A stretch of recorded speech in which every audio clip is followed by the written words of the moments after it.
My underwear had hitched a ride so far up my butt, I needed hiking boots and a seeing eye dog to retrieve it. And then this French Polynesian goddess points to her ticket and the empty aisle seat beside me and says demurely, "I sit on you? Sorry, next to you?" I'm trying to look as dignified as I can as the last threads of my Calvins disappear into the nether realms of my anus, and this voluptuous vision of South Pacific sensuousness twirls her hair and nibbles on her fingernails and does all those things that Men's Health magazine tells me a woman does when she's interested. Once our Air Tahiti Nui flight is airborne, she looks me over and says, "You are a professional tennis player, oui?" I try to recall the first French I can. "Voulez-vous coucher avec moi ce soir?" And then, "Itchy gitchy ya ya da da, itchy gitchy ya ya here." She laughs, smiles, then puts her hand on my thigh, and I sprout an erection that sends my tray table into first class. As she leans closer, I do what any married man flying solo to Tahiti would do. I reach down deep into my jeans and wrap my fingers around my throbbing 4.5-inch smartphone, and I take her to places she has never been. Instagrammed images of my backyard, children's bedrooms, and wife's birthday party. Then I excuse myself to the airplane's bathroom and join the individual Mile High Club. Day 1, lust. It had been a year since my close friend Carrie had sent a save-the-date wedding invitation from Sydney, Australia. We'd met 20 years earlier as media buyers for a large Dallas ad agency, and my love for travel and her accent meshed beautifully. And 2 decades later, still thick as thieves, I was thrilled to hear that she'd finally solidified a long and difficult road to happiness. "Let's go," I said to my wife, "to Australia, Tahiti. Tahiti is for lovers." Evidently, Tahiti is also for married men whose wives selflessly prioritize their 2 young children's well-being instead of their own desires. "Go," she said. "You should go alone." I've never traveled alone, never gone out to eat dinner alone, never even seen a movie alone.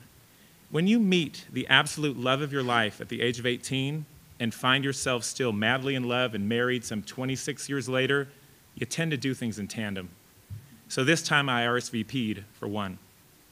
I decided then and there that to make this a globe-trotting adventure that would not have been possible had anyone else gone with me. When in Rome became my mantra. The jagged peaks and natural beauty of Moorea, the closest island to Tahiti proper, bid me welcome like no other place I'd ever been.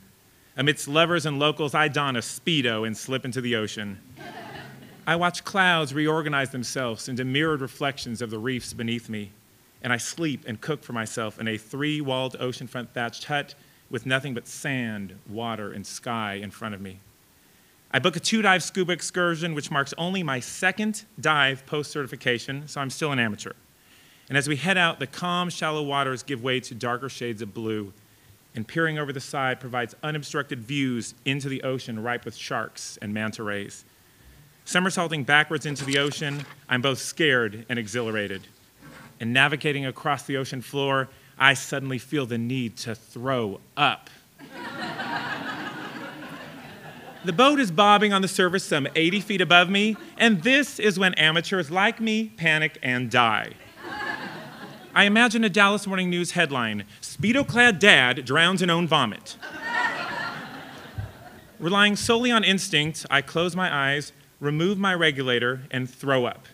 And then again, and again, and again. The ocean shifts and sways my breakfast all around me as a half-dozen sharks swarm just out of reach.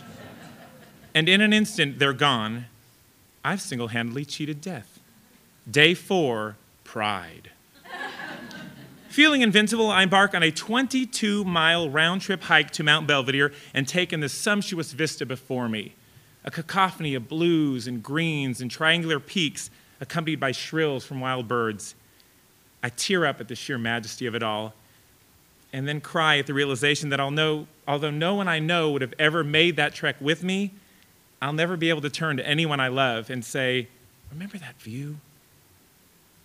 My last night in Tahiti, I dined at an all-you-can-eat seafood buffet at the Hotel Intercontinental, a perfect venue I determined for my virgin voyage as a solitary diner. I eat for 2, gorging on plates of ahi and ono and mahi-mahi, And as Les Grand Ballet Tahiti dances and shimmy their hypnotic hips, I eat. Musicians play, singers sing, audience claps, dancers bow, I eat. And then I eat some more. Day 5, gluttony. 2 days later, I arrive in Australia amidst fanfare and pageantry, not for me, but for a dozen of the hunkiest, brawniest, studliest, sun-worshiptiest men I have ever seen in one place. Square-jawed, muscular-thighed, David Beckham-styled rugby players. Even at 6'3", I feel like Schlumpy Smurf. As displayed by this gaggle of guy gorgeousness, rugby is not the sport of aggression and dueling testosterone, but rather perfectly uncoiffed hair, strategically untucked torso-hugging t-shirts, and rows of sparkling white teeth. Women swoon, children cheer, then insult to injury, a tap on my shoulder and the request from a woman to, "Sit down, mate, you're blocking our view." I want to retch, which I can do 75 feet underwater 4 times. Day 7, hatred.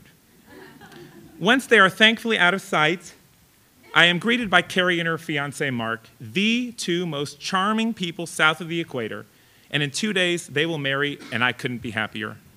Their wedding spot is perfect, as is the weather. The timing of the sunset, impeccable. Their touching, handwritten vows and dancing with the stars-worthy first dance, their jubilant, charming, inclusive wedding guests who give me a standing ovation for making the trek. Their amazing 3-course dinner and 3-tiered wedding cake, dancing with wives and children who aren't my own. The beautiful bride, the dashing groom. Oh, how I despise these 2 lovebirds for living in this godforsaken country that's so damn dreamy and hospitable. Australia is undeniably a painfully perfect, picturesque place filled with happy, bronzed, beautiful people who are all descendants from felons and prostitutes. And I want them all to get divorced, be miserable, lose custody of their children, and be alone. And then I will be able to not wish I lived here anymore. Day 9, envy.